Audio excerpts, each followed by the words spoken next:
This is a Geek Leader Podcast, and I'm your host, John Rouda. This show is all about helping us grow as leaders, become better technologists, and improve our lives both at work and at home. I hope you enjoy the show and learn a lot.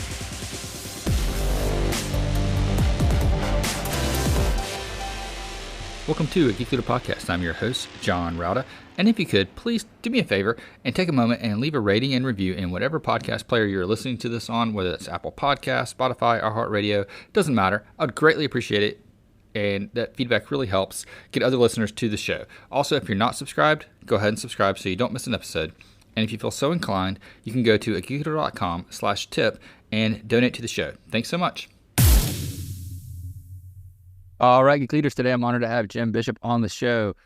He is the founder of Conjunction Leadership, and he's had over 20 years of experience with executive development, corporate leadership, and human performance. So we're going to talk about that and how it applies to us as tech leaders.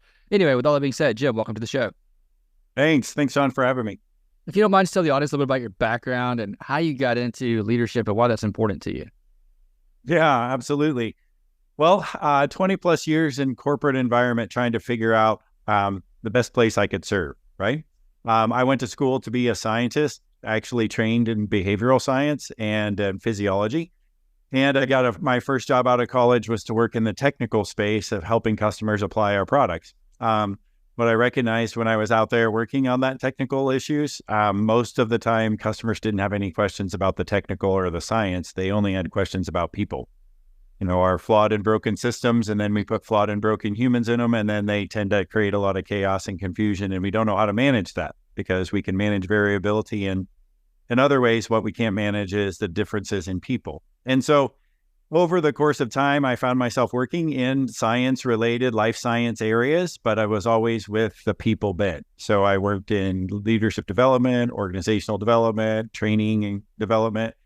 I did a little bit of work in talent management, succession management, and eventually executive development, working with the CEO and the leadership team of a large prominent pharmaceutical organization.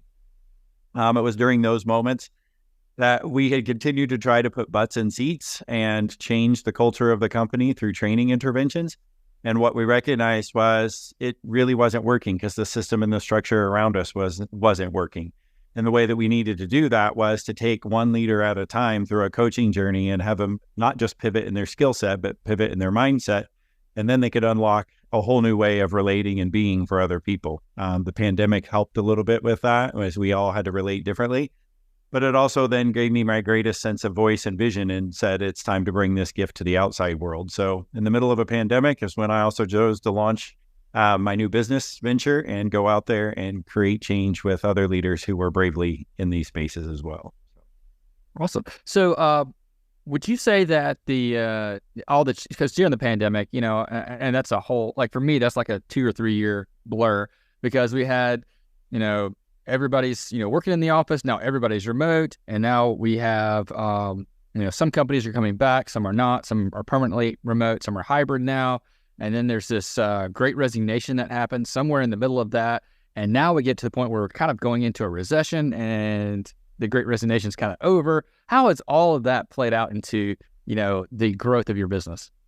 Yeah, actually, all of those things were percolating in the midsummer of 2020 when I was contemplating what is my best gift to the world, right? There was this new way of relating, all the social injustice that we were seeing in the world, as well as just a new value put on our personal time as we didn't have the commute and we didn't have to do with many of the things that we were dealing with before. And what I recognized at that point in time, many of the leaders leading these organizations were so keen to focusing on how do we keep the doors open and how do we keep income coming in and how do we re-innovate our business model in the new way of not actually being able to knock on doors and sit face to face with people. But what they weren't thinking about was how do I become a better human in the way that I'm leading? Because the employee value proposition completely changed during that period of time. And the things that employees expected and also desired in their work were kind of going unseen and unnoticed by many leaders. You know, the ability to talk about how they felt when they saw things on the television or the feeling of being connected to other people. Well, we had that in our workplaces before, but we didn't have that during the pandemic. So really from 20, 21, 22, we've been adjusting to a brand new reset in terms of how people show up and what they expect from work. So that's actually been a great reason to a great help, I think, in launching the business at that point in time. My client base tends to be people who are maybe 15 to 20 years in their career, probably somewhere between the age of 37 and 55. What is happening with them is they have learned to show up one way in leadership, and the pandemic forced them to show up in a very different way. In order to get somewhere new, we have to forget or disrupt some of the things that we currently learned. As we disrupt some of those things that we learned, that also feels a little destabilizing. And part of my identity or my brand has to also be willing to adjust along with that. And there are some leaders who are willing to do that, and there are some leaders who are, which you've alluded to some of those challenges. We're either forcing people to come back to the work environment because that's the way that I choose to lead, or we're allowing them to live in a more hybrid type of environment where work occurs wherever they choose to be, because I can pivot that way and be a leader in that regard as well.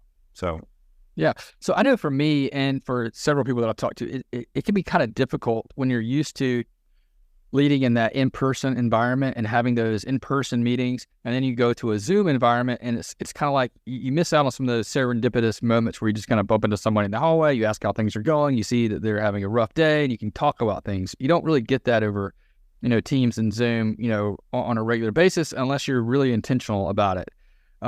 What are some advice you would have for maybe someone starting a new job in a leadership role that's fully remote and having to kind of build those relationships and get to that point without kind of coming off as that creepy guy that's always just messaging you for no reason? Yeah. You've hit the nail on the head there. And I think a large part of it is, what is my belief, right? And in the workplace and when we were face to face and we were interrelating, I didn't have to challenge my belief that much, because what was happening was we just had that contact and that incidental time, walking to the lunchroom or walking to the water cooler or sitting in the social hub. Those things tended to happen. But a lot of leaders still have the belief that that chit chat is just wasteless, useless time. And so if I hold that belief, then when I go into a Zoom meeting, it's let's get down to business, because we don't have time to waste. We don't have time to socialize around this. We just need to get work done. This is where part of that identity has to shift, because I have to shift that belief that that time that we spent at the water cooler wasn't wasted. It was actually beneficial, and it gave us certain things that maybe lubricated the gears just a little bit and allowed things to move and allowed us to understand one another in a way that we couldn't, so that when tensions rose or when difficulties hit, I'm able to give you the best, most generous interpretation of what's happening. What happened immediately during COVID was people may not have had that belief. They thought if that was wasted time, every Zoom meeting started with, here's our agenda and here's what we got to get done. And we worked really diligently to do that. And we back-to-back Zoom meetings all day long, and people started finding themselves burning out. It also then meant that we weren't really able to assess one another in terms of how do we interrelate. So best practices moving forward are just change your belief that that time can be productive.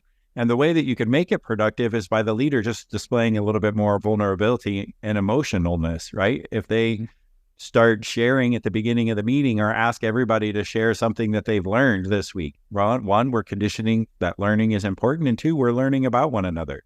Or there's a whole host of check-in questions that I use with some of my clients as they learn to relate differently that way as well. So. Yeah, I mean, I see that a lot. And I can totally relate to the fact that, you almost feel like when you're in the office, you're there. So it's very obvious that you're at work. When you're remote, it's less obvious that you're at work. So we kind of had this tendency, at least at the beginning, to always be checking in, always be, letting people know I'm available, I'm here, I'm working, I'm at my desk, I'm not, away. But then I know for me as a leader, I felt awkward and uncomfortable if I wasted someone else's time. It may be valuable for me to have that, but am I wasting their time? Am I being annoying just, sending them a quick call to see how things are going? Does it feel like I'm becoming a micromanager now? How do we get past some of those, perceptions that we might run into? Yeah. Well, I mean, you've just talked about some of your own beliefs, right? The way that I work with clients is we start ideating around what do they want? What's the goal, right? But it is a huge amount of what I call the three phases. The first phase is our disruption phase. The second phase is our bridging phase. And the third phase is our growth phase. most leaders will come to an executive coaching situation and say, I desire growth. It's very difficult for them to go through the first phase to get that growth, which is disruption. And so you'll have to get comfortable with many of those things that you just talked about, the ideas and the thoughts that this is not valuable or this is not productive or I'm not comfortable doing this if you want to get to somewhere new. So disruption of all of those beliefs are very, very important, because once we destabilize things a little bit, we can reorder the pieces in a way that says, okay, here's how we do this much more naturally. So a lot of the frustration that leaders feel is because they keep running the same play over and over and over again, expecting the same different results. And in reality is we have to kind of throw the deck of cards up a little bit to see how we can reorder them when they land. And that's the first phase of it. My job as an executive coach is to mirror that back to the client. And when they show up a certain way with me, they're most likely showing up that same way with other people. And I can hold those things in tension with them and say, is this serving you? And this is how you want to show up? Or is there some way different? And in that, they get a better picture of maybe what an alternative path looks like. Yeah, that makes sense. So like for practical advice for a leader that's maybe, you're coming from an in-office situation and you're starting a job that's remote, you want to build those relationships up front. How would you recommend setting up one-on-ones and just having that time? What kind of cadence or agenda would you have for something like that? Yeah. Well, there's many different reasons that people have one-on-ones, right? I like to make sure that we accomplish many things in a one-on-one. One of those is interpersonal relationships. And the second part of that is actually getting work done. And so I think the frequency or the cadence of them needs to occur as quickly as your goals or your tasks are changing. Once you have a reason to meet, you're going to be much more productive around that meeting. Secondly, how you meet is as effective as when, right? And many leaders will conduct a one-on-one because it's good for me. It's good for me as a leader to understand how to supervise and organize, and I need to know everything that you're working on. But if I'm the individual on the other side of that one-on-one, it feels a little empty because all I'm doing is reporting to you everything that I already know that's going on. So it feels like I'm doing double work. If you reorganize that one-on-one so that it's good for the learner, it's good for the person in the one-on-one, not just good for the leader, you would reorganize it in a way that says, what is your goal that you're working on? And what is the level of direction and support that you need to make that work? And you turn that into a productivity session so that when they leave, they actually have more benefit than when they came in the room.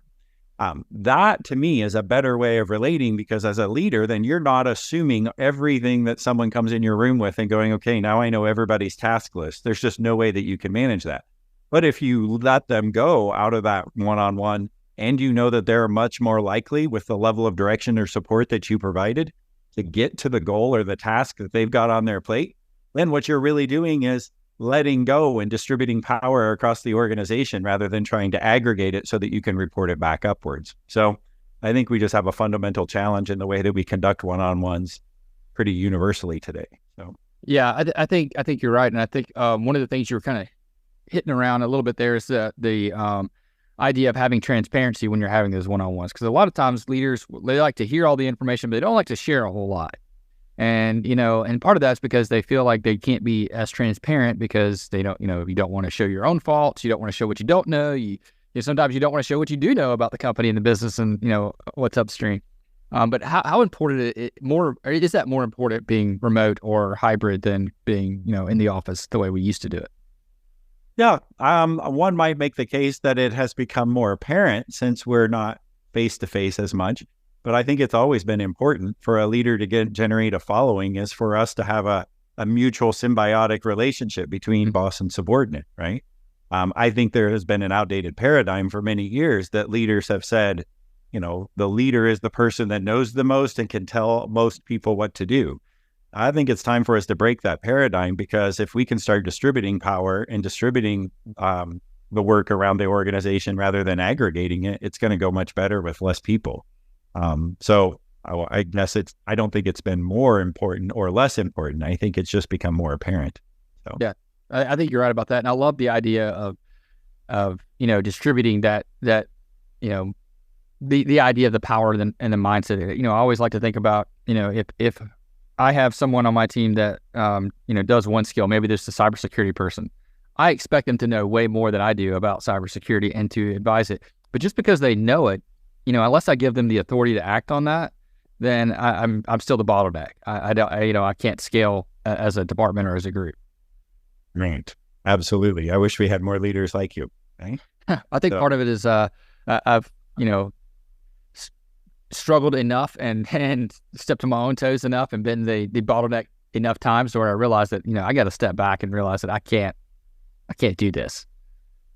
Yeah. I mean, I think if we were to look at the definition of leadership over time, it's certainly changed. And we've gone from, the commanding and controlling and organizing and planning part of being a leader, those people who could make the pieces of the puzzle fit together the best, to a leader who is much more catalyzing and coaching and visionary and architecture is much more important, where a leader can paint the vision of what the future needs to look like and know how to orient people to find their own path to get there.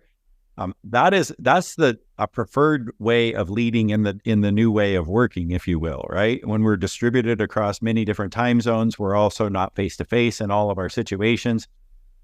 If a leader can paint the vision and help people self-identify how to get to that outcome, rather than organizing and planning and controlling their everyday actions so that everybody lines up to that, it's going to be much more freeing for the leader and much more empowering for the people who they're trying to work with.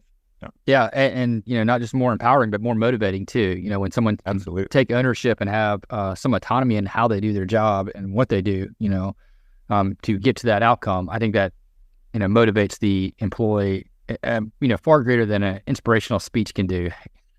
I mean, we work in executive coaching. We also work in team work and helping the teams come behind the leader, and then we work a little bit in culture. And oftentimes people will come to me and want the culture piece of it. They want to re-innovate and ideate about who it is. But in my mind, the model always starts with the leader, and the leader goes first. The leader gets comfortable with new behaviors. And then many people come behind the leader and adopt those new behaviors because they see them working. And that's the team part of it. And then once the teams do it, we just naturally get the output of the culture. But you can't really get that distributed power model where people feel motivated to take responsibility if the leader is got a mindset that says, I've got to aggregate the power and congeal it at the top of the pyramid. So we bust that apart pretty quickly and help them say that, a leader can get way further with way less resources when the people step up and take responsibility, but they're not going to step up if you don't know how to help them, if you don't know how to give them that responsibility. So, do you still see a culture or cultures out there where leaders try to lead with fear, because they want all that power and they have to have it, and they hold people to this, unrealistic expectations sometimes, but they, where they say, oh, you should have done this, but if they do something without running it by the leader, then they're wrong. They're always going to be wrong. Do you see that culture still out there, or is that kind of like shifting away? Yeah, I mean, I see it. Now, I don't think it's as nefarious as maybe you're making it out to be. I don't think leaders intentionally lead with fear many times. I mean, there's probably the random rogues out there that do.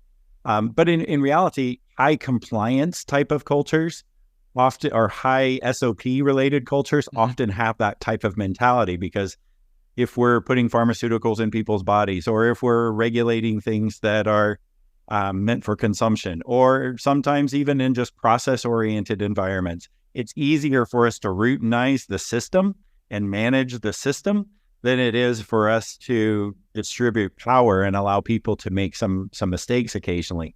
And so in those high compliance types of cultures, there is often a fear that if I go wrong, things could go south. And so there's always almost a oversensitivity to the checks and balances of asking the higher order levels for approval. And when you do that, you just gum up the works because you're asking to tax the system with non-productivity all the time. Yeah, and I think we see that, we're starting to see that more and more in tech, especially now that we've seen some CISOs get prosecuted from cyber breaches and things like that, due to negligence. And that gets, now we have, California Privacy Act, we have all these other states that are joining in with that.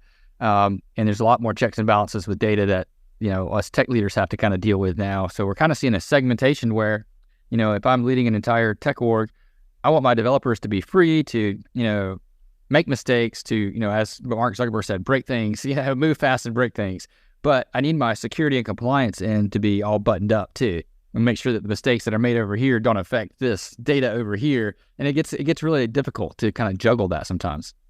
Yeah. What I hear in that story is just the need for leadership flexibility, right? One style is not fitting for every style of individual that you're working with. And as a leader's responsibility grows, and they're not just leading a person, they may be leading a team, and then from leading a team to leading an organization, and then maybe from an organization even to leading multiple organizations, they've got to be able to diversify their leadership style because we're all at different points in our journey and the things that we need. A lot of leaders have grown up with a mentality that you get what you get and you don't throw a fit because I have one trick and that's the trick that I ride. So, yeah.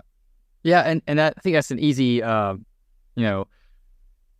to get into because you did something and it worked well, you got promoted, and I've told this story before, I was a, pretty good developer, got promoted, now I'm managing developers and I sucked at that because it's a very different skill set, I went back to, I was thinking about when you said at the beginning how, you can't manage everybody the same way. Well, as a software engineer, I like to write something that works, every way. And I realized that, this works great for, this employee. It doesn't work very good for this employee. And I've got to figure out why. Now, how do I do this differently? And then I realized that, they're all individuals. So it becomes very challenging. And if you want a diverse team, which is, great for productivity, great for everything, that means you have to manage diversely as well. You can't just do the same thing for everybody. And, learning that, and struggling through that for a few years really it helps you build that flexibility and agility, I think, as a leader that's necessary to, expand. Yep, absolutely. You've just articulated my pivot from science into people, right? The science was easy because it's somewhat predictable. Variable X and variable Y sometimes are correlated.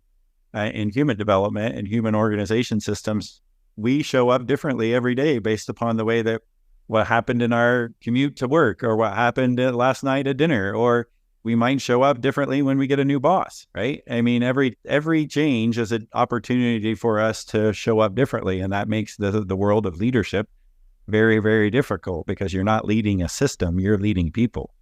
Yeah, absolutely. Do you have any advice for people to help, build those relationships early so that you can, sometimes you do show up bad. Sometimes you have a bad morning. You get stuck in traffic or, some jerk cuts you off and, beeps your horn at you. You come in angry or grumpy at work. How do you build those relationships so that when you are grumpy at work, you don't, just ruin it for everybody?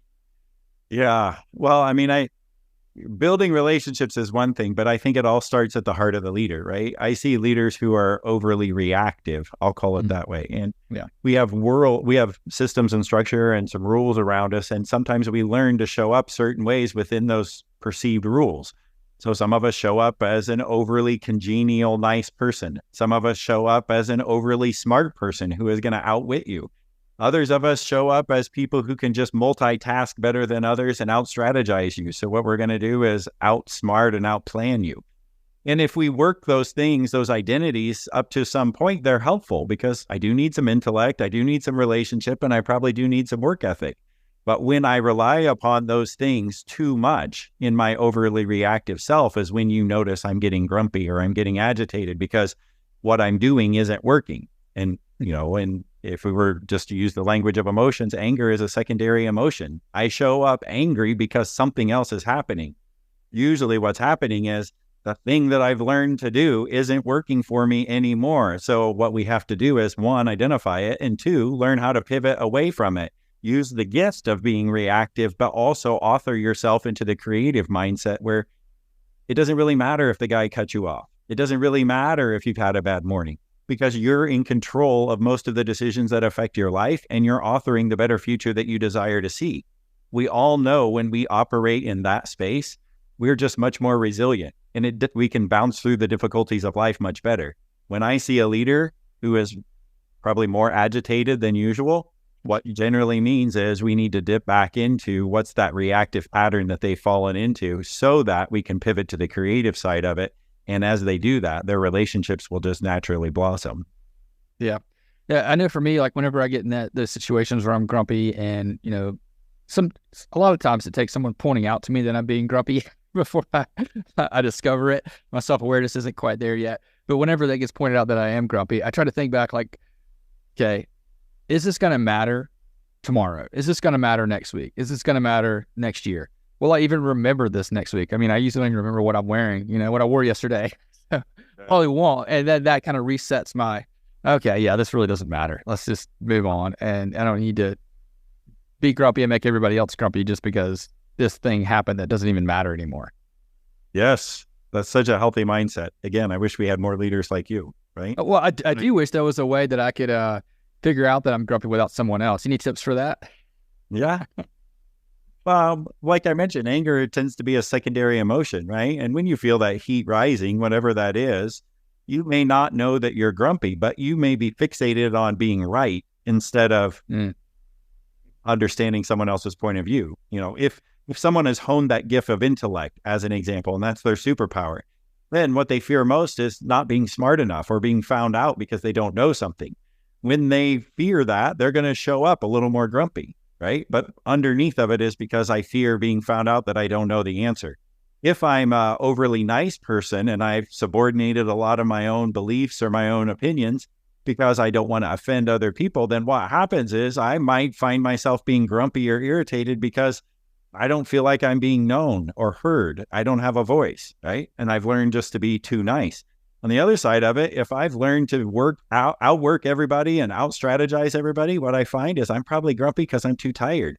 What's happening is my mind never turns off because I'm always thinking 3 or 4 steps ahead of the curve, so I don't ever get backed into a corner because I don't want anyone to know that they can outwork me. I want to be the one that always gets that my worth is equated with how much productivity I produce. Right? So what happens is you can identify those things much more likely than you can identify when you're grumpy because you know what your superpower is and you probably know when you're overusing it.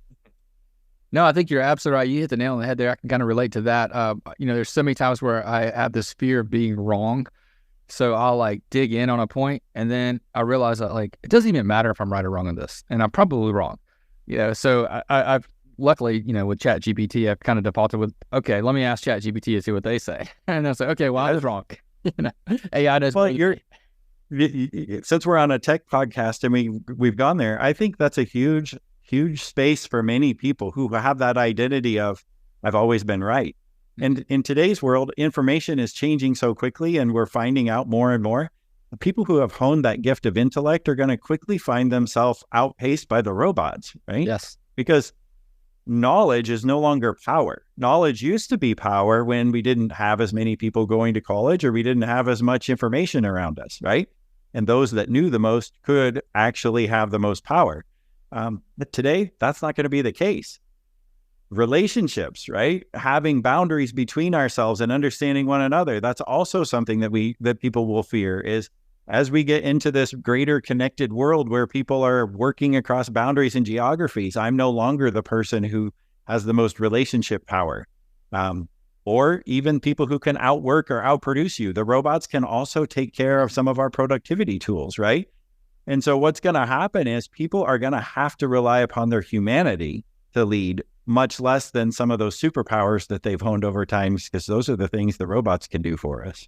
Yeah, absolutely. And, we're seeing that more and more today, going back to outworking, it used to be, I could write this policy that would take me 3 or 4 days. Now, I had someone just, use ChatGPT to write an outline, send it out, and then, we've fleshed it out and got it done, way quicker.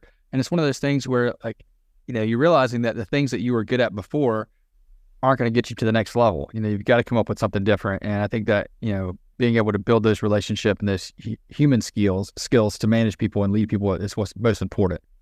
Yep. The thing that the robots can't do for us is have empathy and connection, right? At least not yet. I mean, they can use the language of emotion and they can use the language of empathy, but to know when to strategically place it based upon how I understand people and can read you or you can read me, there's nothing that can replace that human to human bond.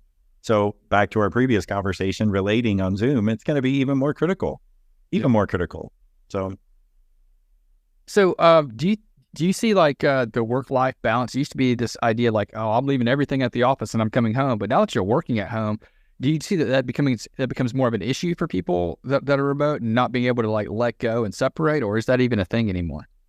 Yeah. I mean, you've used the word balance. I just don't really like the word balance because it no longer exists, right? That implies an either or a teeter-totter.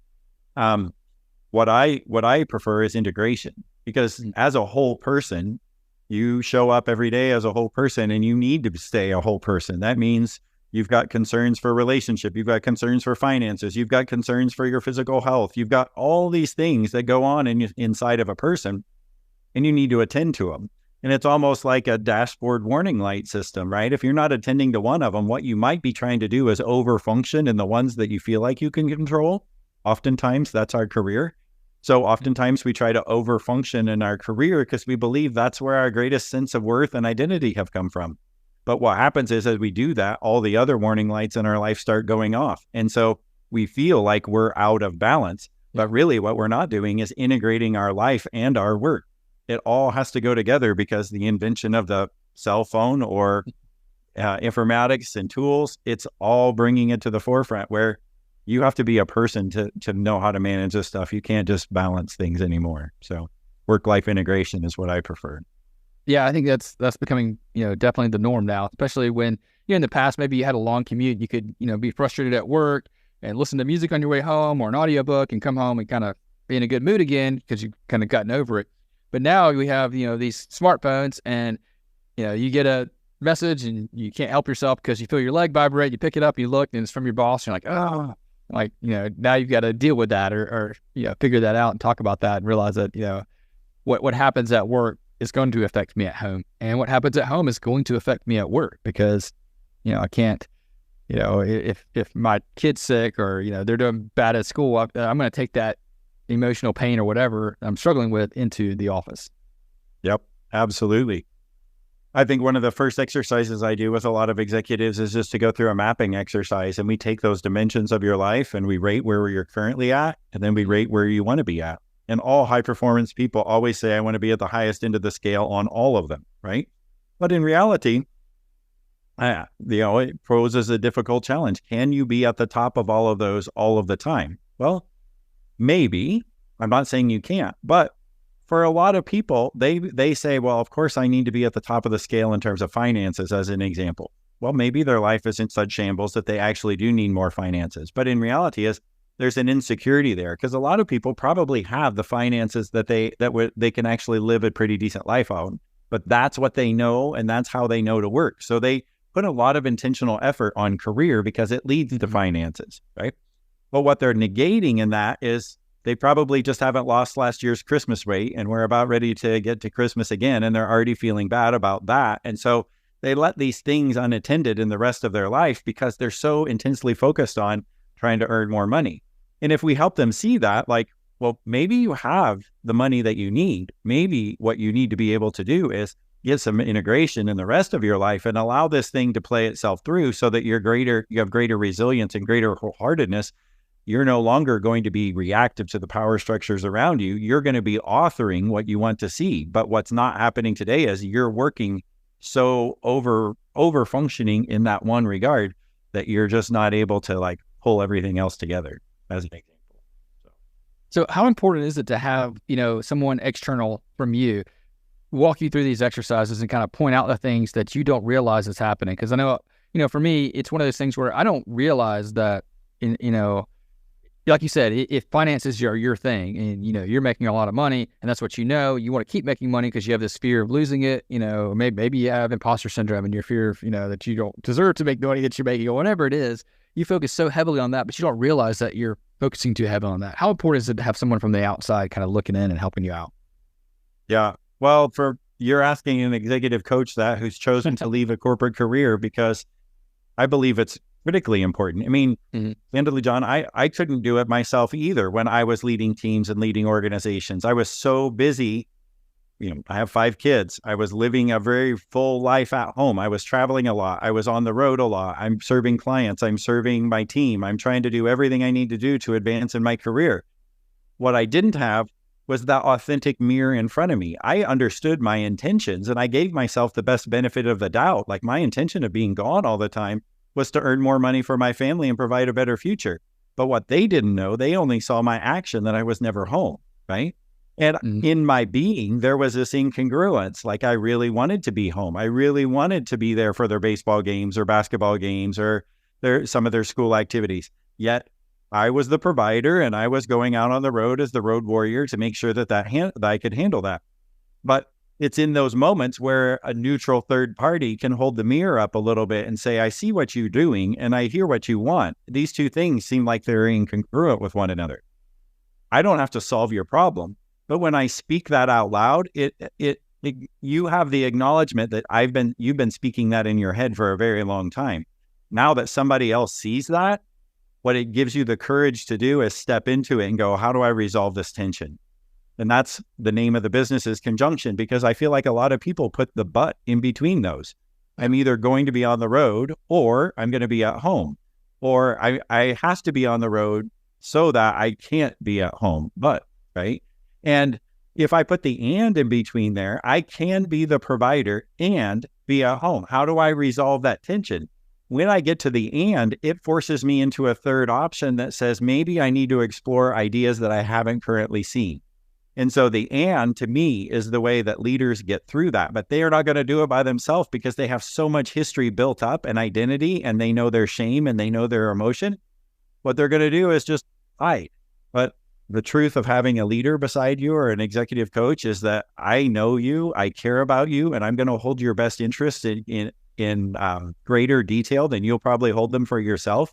And I'll just hold the mirror up occasionally and go, I see what you're doing and I hear what you want. These two things don't seem like they're in congruence with one another.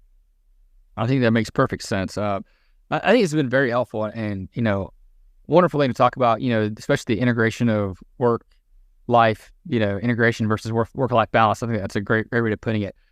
Jim, how can people learn more about, conjunction leadership and connect with you online? Yeah, I appreciate that. I am most active on LinkedIn. There are other social channels, but not very active there. But on LinkedIn, at least once a day, posting a thought or an article or a video of something that I ponder, or maybe even a lesson from a coaching conversation that I just had. My website also has blogs and information like that, downloadables and some things that you can find there. If you want to read a little bit more about some power moves that midlife executives make, or if you want to read a little bit more about just some blog comments or expository thoughts that I have here or there, but most active on LinkedIn. Likewise, anyone's feel free to send me an email, jim@conjunctionleadership.com.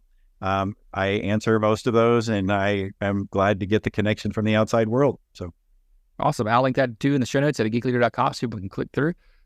Jim, again, thanks so much for coming on the show. Really appreciate it. Perfect. Thanks for having me. Hope you enjoyed the show. Please go to ageekleader.com to learn more about what this guest is up to. Click on their links and connect with them online. I would also greatly appreciate it if you could leave me a rating and review in Apple Podcasts or wherever you listen to the show. Make sure you've subscribed if you haven't already. And if you feel so inclined, you can leave me a tip by going to ageekleader.com/tip.